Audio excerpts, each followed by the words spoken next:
Hola querida familia, este es nuestro último devocional de este mes y estoy muy contento porque hasta el día de hoy Dios ha sido fiel y nos ha enseñado a través de su palabra. Hoy vamos a estar viendo algo que le sucedió a Pablo y a Silas y vamos a ir al libro de Hechos. Vamos a leer en el capítulo 16 de los versículos 19 al 40.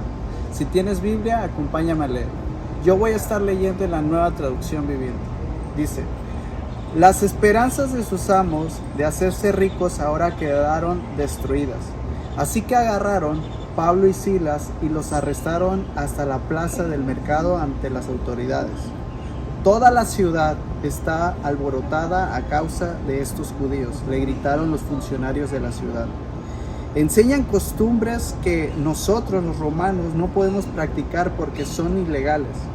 Enseguida se formó una turba contra Pablo y contra Silas, y los funcionarios de la ciudad ordenaron que les quitaran la ropa y los golpearan con vara de madera. Los golpearon severamente y después los metieron a la cárcel. Le ordenaron al carcelero que se asegurara de que no escaparan. Así que el carcelero los puso en el calabozo de más adentro y les sujetó los pies en el cepo. Alrededor de la medianoche, Pablo y Silas estaban orando y cantando himnos a Dios, y los demás prisioneros escuchaban.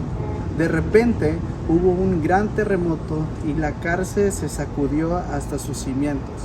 Al instante, todas las puertas se abrieron de golpe y a todos los prisioneros se les cayeron las cadenas. El carcelero se despertó y vio las puertas abiertas de par en par. Dio por sentado que los prisioneros se habían escapado, por lo que sacó su espada para matarse. Pero Pablo le gritó: detente, detente, no te mates, estamos todos aquí. El carcelero pidió una luz y corrió al calabozo y cayó temblando ante Pablo y Silas. Después los sacó y les preguntaron: señores, ¿qué debo de hacer para ser salvo?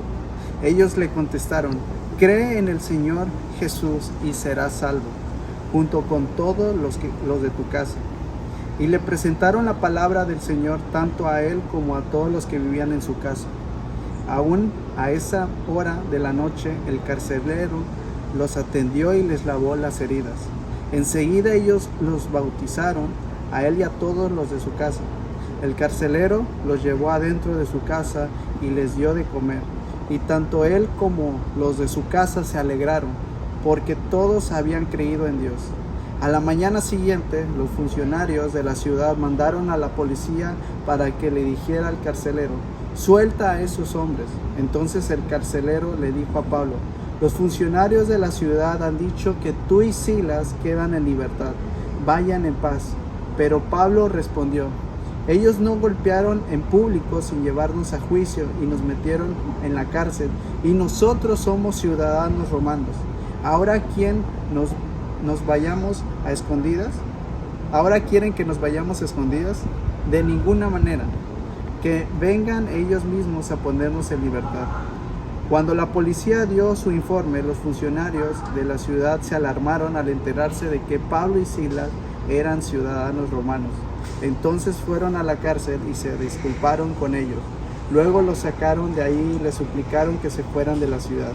Una vez que salieron de la cárcel, Pablo y Silas regresaron a la cárcel de Lidia y allí se reunieron con los creyentes y los animaron una vez más.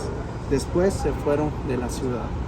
Pablo y Silas habían presenciado un milagro después de haber pasado por muchísima aflicción. ¿Qué quiero decirte con esto? Y es que en ese contexto, Pablo y Silas, antes de estos hechos, habían rescatado a una joven que tenía el espíritu de adivinación. Y es que sus amos, no solamente esa mujer era cualquier mujer, sino que esa mujer tenía unos amos que al hacer esto de adivinar, ellos empezaban a ganar dinero y se estaban aprovechando de eso. Al ver que Pablo y Silas habían rescatado a esta mujer, entonces los amos se enojan demasiado porque ya no hay forma de que ellos puedan ganar, ahora sí de esta manera, ingresos para ellos. Y tanto es el problema que los llevan a con las autoridades.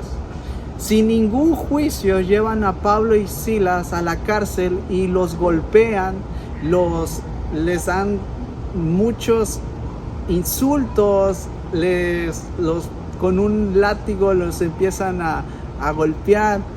Y a pesar de la injusticia, Pablo y Silas en ningún momento ellos dicen que son ciudadanos romanos.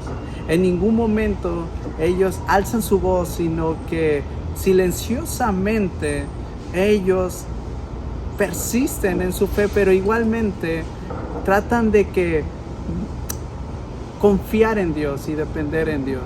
Ellos no sabían por lo cual estaban pasando esa injusticia, pero sí sabían que estaban en las manos de Dios. Y eso me lleva a hacerte una pregunta, y a la misma vez a mí. En momentos de dificultad, ¿tienes esa misma fe? En momentos de aflicción, en donde el mundo se está cayendo en ti y se vienen las cosas abajo, ¿tienes esa misma confianza en Dios? A la misma vez que vemos que ellos pasaron por esta dificultad, pero que tenía un propósito divino, pueden ver un milagro al final, porque ellos son metidos a la cárcel y a la medianoche, en vez de estar diciendo, ¿por qué Dios estoy pasando por esto? ¿Por qué? Porque ellos empiezan a adorar a Dios y empiezan a cantar himnos. Tú y yo tenemos esa misma reacción cuando pasamos esa dificultad. Adoramos a Dios, cantamos a Dios, nos alegramos. Yo creo que no, pero Pablo y Silas sí lo hicieron y empiezan a cantar himnos, y la cárcel empieza a ser sacudida y dice que todas las puertas de la cárcel se abren, y justamente el que estaba como líder de esa cárcel ve que empieza a suceder esto, y él piensa, ya todos se me escaparon y es preferible morir que presentarme el día de mañana y decir, ¿sabes qué? Un terremoto abrió la cárcel y se fueron. Es preferible para él morir. Y al estar a punto de suicidarse, Pablo y Silas van a su rescate y le dicen, no lo hagas. Al final puedes ver que esta persona que estaba a cargo de la cárcel les hace una pregunta a Pablo y Silas y les dice, ¿cómo puedo ser salvo? Él se olvida prácticamente de las consecuencias de que de alguna manera iba a ser el día de mañana, de que se habían escapado todos, sino de que él le pregunta, ¿cómo puedo ser salvo? Pablo y Silas le presentan el evangelio, les presentan quién era Jesús, y vemos que él es bautizado y su familia también. Y es una historia maravillosa, pero Pablo y Silas no hubieran visto esto si no hubieran tenido fe y confianza y dependencia en el Señor. Ese es un reto que hasta el día de hoy es para nosotros. Y yo quiero animarte a que puedas, en medio de esas circunstancias difíciles, a confiar en Dios. Va a haber un milagro después de eso. Vas a poder ver quién es Él claramente. Acompáñame a orar. Señor, te damos gracias por este día. Gracias porque eres un Dios bueno. Y aquí estamos, Señor, con nuestras debilidades, con nuestras flaquezas, Señor, para decirte, Señor, que nos puedas dar más fe en ti. Cuando pasemos por alguna circunstancia, podamos mirarte en quien hemos confiado, que eres tú, nuestro Señor, el soberano, el Rey de todo, Señor, y que está en control en ti todo, Señor. Gracias, Señor, porque eres bueno y porque todo lo que nos pasa para aquellos que te aman es para bien. En Cristo Jesús, amén. Acompáñame ahí en los comentarios a ver, comenta algo que te ayudó, algo que te confrontó, algo que te enseñó, algo nuevo que pudiste aprender acerca de Dios. Y también comparte este video a amigos, a familiares, a quien tú quieras, y nos vemos en el próximo devocional. Dios te bendiga.